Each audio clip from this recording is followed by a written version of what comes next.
ଆପଣ ପରିଚୟ ସୁକାନ୍ତି ସାହୁ ଘର ଘର ଏଇ ନରସିଂହପୁର ଭଡ଼ା ନେଇକି ରହୁଥିଲେ ଆମେ। ଆପଣଙ୍କର ଏଇ ଯୋଉ ଘର ଲାଗିଲା କେମିତି କ'ଣ ଲାଗିଲା? ଗ୍ୟାସ୍ ଟାଙ୍କି କୋଉ ଦିନ ଲାଗିଥିଲା? ମଙ୍ଗଳବାର ସନ୍ଧ୍ୟା 6-7ଟା ବେଳେ ମାନେ ଗ୍ୟାସ୍ ଟାଙ୍କି କ'ଣ ଗ୍ୟାସ୍ ରୋଷେଇ କଲା? ରୋଷେଇ ଗଲା କ'ଣ ପୁଅ ରୋଷେଇ କରୁଥିଲା। କ୍ଷୟକ୍ଷତି କ'ଣ ହେଇଛି?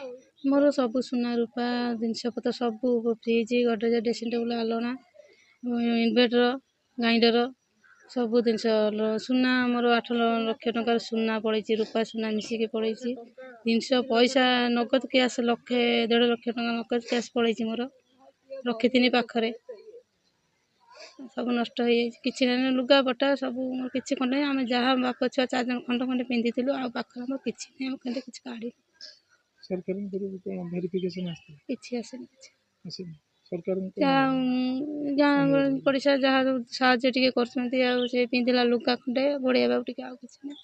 ସରକାରଙ୍କୁ କ'ଣ ସାହାଯ୍ୟ ଅନୁରୋଧ କ'ଣ କରିବେ? ମୋର ଯାହା କ୍ଷତି ହେଇଛି ସବୁ ପୂରଣ କରିବେ ଆଉ ସୁନା ରୂପା ଜିନିଷ ସବୁ ପଳେଇଛି କିଛି ମୋର ନାହିଁ ଅଳଙ୍କାର ସୁନା ସବୁ କିଛି ପଳେଇଛି।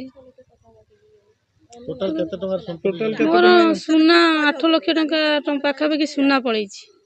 ମୋ ଝିଅର ଚେନ୍ 3-4 ହଳ କାନଫୁଲ ମୋର ଗୋଟେ ମୋଟା ଚେନ୍ କାନଫୁଲ ବାଉଟି ସାଙ୍ଖି ମୁଦି ତାଙ୍କ ବାପାଙ୍କର ବି ମୁଦି ମୋ ପୁଅର ଝିଅର ରୂପା ଜିନିଷ ପଟି ଆମ 3-4 ହଳ ପଟି ମୋର ଟୋଟାଲ କେତେ ଟଙ୍କା ଯାଇଛି?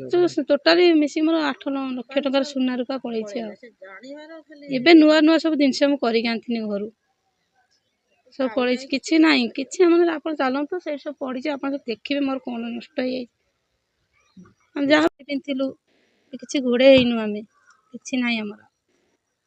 କେତେଟା ବେଳେ ନିଆଁ ଲାଗିଲା? 6:30 7ଟା ପାଖାପାଖି ଆଉ ଆଜ୍ଞା ଦମକଳ ଆଇଲା ବେଳକୁ କିଛି ଆଉ ନାହିଁ ସବୁ ଜଳିଗଲାଣି କିଛି ନାହିଁ ସବୁ ଆମର ପଲଙ୍କ ଗଡରେଜ୍ ଡ୍ରେସିଂ ଆଲଣା ଫ୍ରିଜ୍ ଲେଟ୍ରେ ଫୋନ୍ କରିଥିଲେ ଆଇଲା ଟିକେ ଲେଟ୍ ହେଇଗଲା ଆସିଲା ବେଳକୁ କିଛି ନାହିଁ ସବୁ ଜଳିଗଲାଣି ଗ୍ୟାସ୍ ଟାଙ୍କି ଉଠିଗଲାଣି।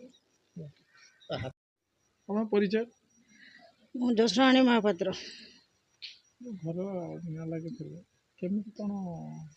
ସେ ଗ୍ୟାସ୍ରେ ଲାଗିଯାଇଛି ସେ କ'ଣ ରୋଷେଇ କରିଥିଲେ ସଫା କର ଲାଗିଯାଇଛି ଗ୍ୟାସ୍ରେ ହଠାତ୍ ଆମେ ଅନେଇ ଦେଲା ବେଳକୁ ଉପରେ ଜଳୁଛି ସେଠାକାର ଆମ ଦିଅର 2 ଜଣଙ୍କର ଭାଗ ସେ ତାଙ୍କର ଭଡ଼ା ଦେଇଥିଲେ ସୁଶାନ୍ତ ମହାପାତ୍ର ସୁକାନ୍ତ ମହାପାତ୍ର ଆମର ଏ ପାଖର ମାନସଞ୍ଜୟ ମହାପାତ୍ର ସେଠି ଯେତେ ଲାଗିଲା ସବୁ ଲାଗିଗଲା ଆମର ଏଠି 6-7 ହଳ କବାଟ ଦୁଆର ବହୁତ ସେଣ୍ଟ୍ରିଂ ପଟା କାଠ ବହୁତ ଥିଲା ଏଠି ତାର ସେ ପାଖରେ ବହୁତ ନଷ୍ଟ ହେଇଯାଇଛି ଆଉ ଆକଳନ ବାହାରେ। ଆପଣଙ୍କର ଯୋଉ ପଶୁ କିଛି ନଷ୍ଟ ହେଇଯାଇଛି? ନା ଆମେ ସେମିତି ପାଳିନୁ ତାର ବହୁତ ଜିନିଷ ଆମର ଏତେ କାଠ ଅମୂଲ୍ୟ ସମ୍ପଦ ଜାଣି କାଠ ବହୁତ ନଷ୍ଟ ହେଇଛି 8 ଲକ୍ଷ 9 ଲକ୍ଷ ଭଳିଆ ପାଖାପାଖି ଆମର ଯାଇଛି ତାର କେତେ ଯାଇଥିବ? ଗଭର୍ଣ୍ଣମେଣ୍ଟ କେତେ ଭେରିଫିକେସନ୍ ହେଇଛି? କାହାଥିରେ ଭେରିଫିକେସନ୍? ଗଭର୍ଣ୍ଣମେଣ୍ଟ ତରଫରୁ ଆସିଥିଲେ ମୁଁ ଆଉ ସେ ଘରେ ଥିଲି କଲେ ଆଉ ଜାଣିନି।